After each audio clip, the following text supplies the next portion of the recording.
Guys, welcome back to my mini blog. বসে পড়েছি দুপুরের লাঞ্চ নিয়ে। আজকে লাঞ্চে ছিল তেলাপিয়া মাছের ঝাল আর খাসির মাংসের চর্বি আর টেংরি। হেভি লাগে কিন্তু এটা, আর মাছটা বেশ ফ্রেশ ছিল আর খেতেও ভালো হয়েছিল। আর তারপরেই বসে পড়েছিলাম আইসক্রিম নিয়ে। ঠান্ডার মধ্যে খেয়ে কি হবে জানি না, কিন্তু খেতেই হবে। তারপর সন্ধ্যাবেলা মা পিঠে বানাতে বসে পড়েছিল, আর ভিডিও করার আগেই মার পায়েস পুলি রেডি।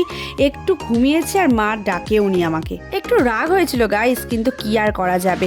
তারপর মা করছিল সরার পিঠে। আমি তো থাকতে না পেরে দুটো গুড় দিয়ে খেয়ে নিলাম। গরম গরম এত সফট আর হেভি লাগছিল কিন্তু। আর এরপর করছিল মা পাটি সাপটা। তারপর মাকে আমি বললাম, অনেক করেছো, এবার আমাকে দাও, একটু করি, তুমি রেস্ট নাও। দিদি ভিডিও করে দিচ্ছিল আর এদিকে আমি পাটি সাপটাগুলো রেডি করছিলাম। মাকে তো বলেই দিলাম তুমি রেস্ট নাও। আর এদিকে করতে গিয়ে দেখি বেশ অনেকটাই গোলা ছিল, আর পুরোটাই আমি লাস্টে শেষ করলাম।